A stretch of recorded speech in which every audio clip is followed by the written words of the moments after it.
현재 시점에서 스트래티지는 다음의 두 가지의 근거로 강력한 상승이 임박해 있다.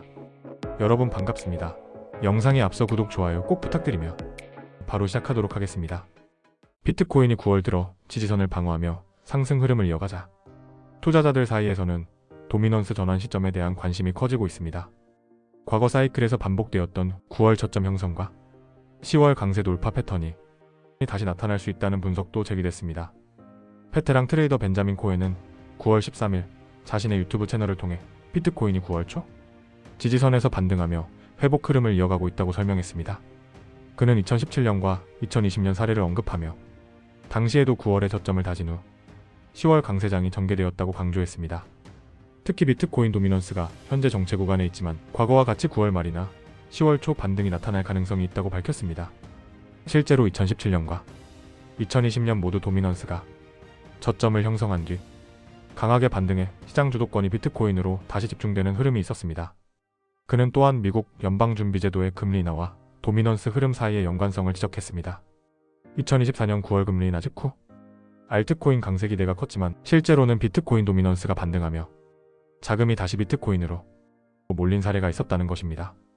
코엔은 당시와 현재 상황이 유사하다고 평가하며 단기적으로 변동성이 있더라도 9월 말에서 10월 초 사이 비트코인 도미넌스 회복이 전개될 수 있다고 내다봤습니다.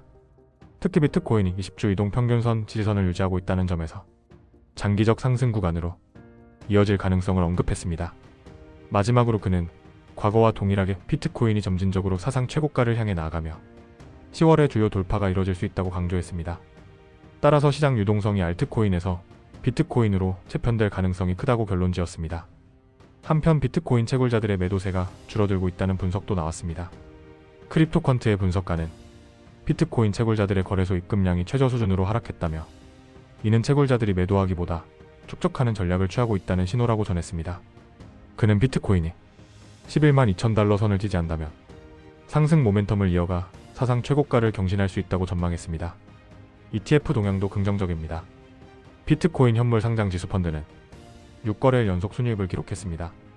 지난 12일 하루 동안만 6억 4,240만 달러의 자금이 유입되며 기관 자금이 꾸준히 들어오고 있음을 보여주었습니다.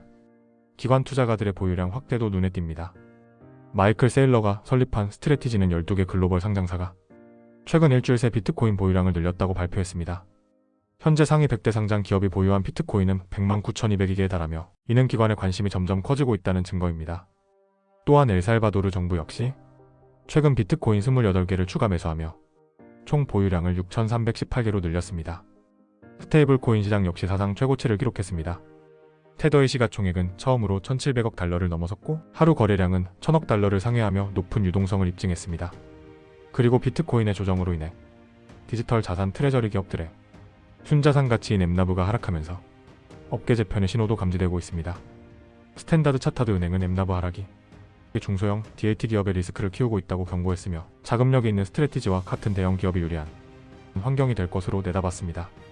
이러한 흐름 속에서 미국 내에서는 최대 100만 개 비트코인을 전략 자산으로 비축하는 법안 논의도 본격화되고 있습니다.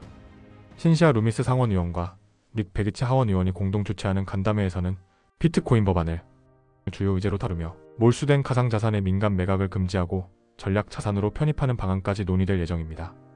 한편 현재 거시경제 지표 측면에서는 비트코인이 아직 확장 초기 단계에 있다는 의견도 나왔습니다. 트레이더 라크 데이비스는 제조업 PMI, 소비자 심리, 주택시장, 노동시장 지표 등을 근거로 사이클 정점은 멀었다고 분석했습니다. 특히 세계 주요 중앙은행의 82%가 금리 인하를 단행했고 미국 연준 역시 곧 동참할 가능성이 크다는 점을 강조했습니다. 그는 비트코인이 10만 달러 지지선을 11주 연속 방어하고 있는 것을 들어 상승 추세는 여전히 진행 중이라고 결론지었습니다. 이제 스트래티지의 상승 가능성에 대해 두 가지 중요한 근거를 살펴보겠습니다. 첫째는 RSI 데이터입니다. 최근 MSTR은 과매도 단계에 도달했으며 이는 과거 데이터에서 예외 없이 강한 반등과 상승을 동반했습니다. 또한 글로벌 M2 대비 비트코인의 이격이 확대되면서 비트코인의 강한 상승 가능성이 커지고 있고 이는 곧 스트래티지 주가에도 긍정적으로 작용할 수 있습니다. 둘째는 차트적 흐름입니다. 최근 스트래티지 주가에서는 볼린저 밴드 수축과 망치형 캔들이 반복적으로 나타나고 있습니다. 볼린저 밴드 수축은 곧 큰 폭의 움직임이 임박했음을 의미합니다. 실제로 2020년 말과 2021년 초에도 비슷한 패턴이 나타난 후 급등이 이어졌습니다. 여기에 더해 망치형 캔들의 반복은 바닥에서 매수세가 강하게 살아있음을 보여주며 이는 거대 투자자들의 매집 가능성을 높게 시사합니다. 과거에도 2022년 6월과 2023년 1월 MSTR은 바닥권에서 망치형 캔들이 반복된 뒤 중기 상승 흐름으로 전환된 사례가 있었습니다. 지금 역시 동일한 흐름이 재현되고 있습니다. 거래량 역시 일정 수준 유지되고 있어 단순 반등이 아니라 실제 매수 주체가 바닥권에서 포지션을 쌓고 있음을 알 수 있습니다. 만약 향후 주가가 볼린저 밴드 상단을 거래량을 동반하여 돌파한다면 단기 급등세로 이어질 가능성이 높습니다.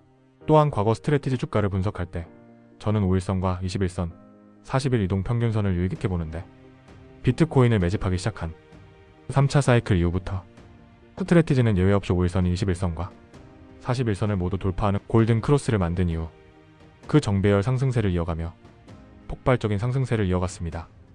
이는 과거 차트에서도 확인 가능한데 최근 차트부터 확인해보면 2024년 9월 폭발적 랠리 이전에 5일선이 바닥을 찍고 이평선 골든 크로스가 이어진 후 이것이 유지되면서 우리가 잘 아는 11월의 폭발적 상승장까지 이어졌습니다. 2024년 2월 역시 5일선이 변곡 구간 40불대에서 바닥을 형성한 이후 20일 이평선이 골든 크로스가 일어나면서 분홍색 5일선이 최상단을 유지하며 계속해서 상승을 이어간 모습입니다. 이번에는 3차 사이클을 살펴보도록 하겠습니다. 역시 7월 말부터 5일선이 정배열되어 있는 각 이동평균선을 돌파하며 상승이 나왔고 11불대에서 바닥을 다지며 8월 이후 상승 추세에 돌입하여 단기적으로도 17불까지 상승이 나왔고 장기적으로도 이동평균선의 정배열 흐름을 유지하면서 7월에서 시작한 상승 흐름이 21년 1월 말까지 11불에서 130불까지 본주의 상승이 나왔습니다. 그리고 현재로 돌아와 추세를 보면 8월 이동평균선 간의 거리가 극도로 벌어졌던 구간, 즉 하락의 추세가 강세였던 지점을 지나서 이제는 이동평균선이 수렴하고 있으며 특히 16일의 상승으로 인해 5일선의 추세가 상방으로 바뀌며 1차 골든 크로스가 임박했음을 알 수 있습니다. 그 결과 5일선과 21선의 간극이 극도로 좁혀졌으며 이러한 상태에서 5일 이동평균선이 41선을 상방 돌파할 경우 완연한 상승 추세에 돌입했음을 유추해 볼 수 있습니다. 정리하면 RSI 과매도 구간으로 바닥 구간의 확인, 볼린저 밴드 수축으로 인한 방향성 돌파 임박, 망치형 캔들의 반복으로 초점 지지 및 매집 움직임 포착, 이동평균선을 통한 골든 크로스 임박 등 차트적인 분석으로도 현재는 상방을 바라보는 것이 타당한 시점이며 트럼프 행정부의 친화모화폐 정책 지속, 금리 인하와 중국의 경기 부양으로 인한 유동성 확대, 스트래티지의 바닥 다지기 추세 종결 및 상승의 강력한 두 가지 근거 등이 동시에 맞물리고 있습니다. 이는 곧 강한 상승 전환을 준비하고 있다는 신호로 해석할 수 있습니다. 향후 가장 중요한 관전 포인트는 단 하나입니다. 밴드 상단 돌파 시 거래량이 동반되는가입니다. 이 조건이 충족된다면 과거와 같은 폭발적인 랠리가 재현될 수 있습니다. 내일 역사적인 FOMC 회의가 있습니다.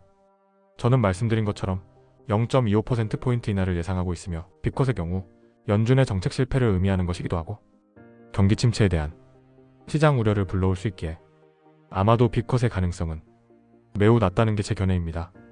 다만 향후 금리를 어느 정도의 속도로 추가 인하하느냐에 따라서 시장의 반응이 엇갈릴 것으로 생각됩니다. 너무 우려하실 필요는 없습니다.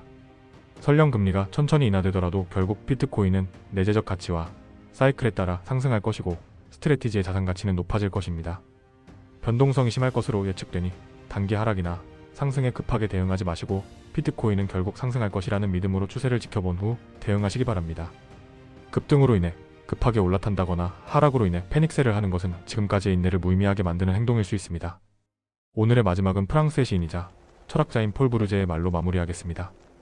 용기를 내어 당신이 생각하는 대로 살아야 합니다. 그렇지 않으면 머지않아 당신은 사는 대로 생각하게 될 것입니다. 여러분은 비트코인의 가치와 스트래티지의 전략이 옳다고 생각하십니까?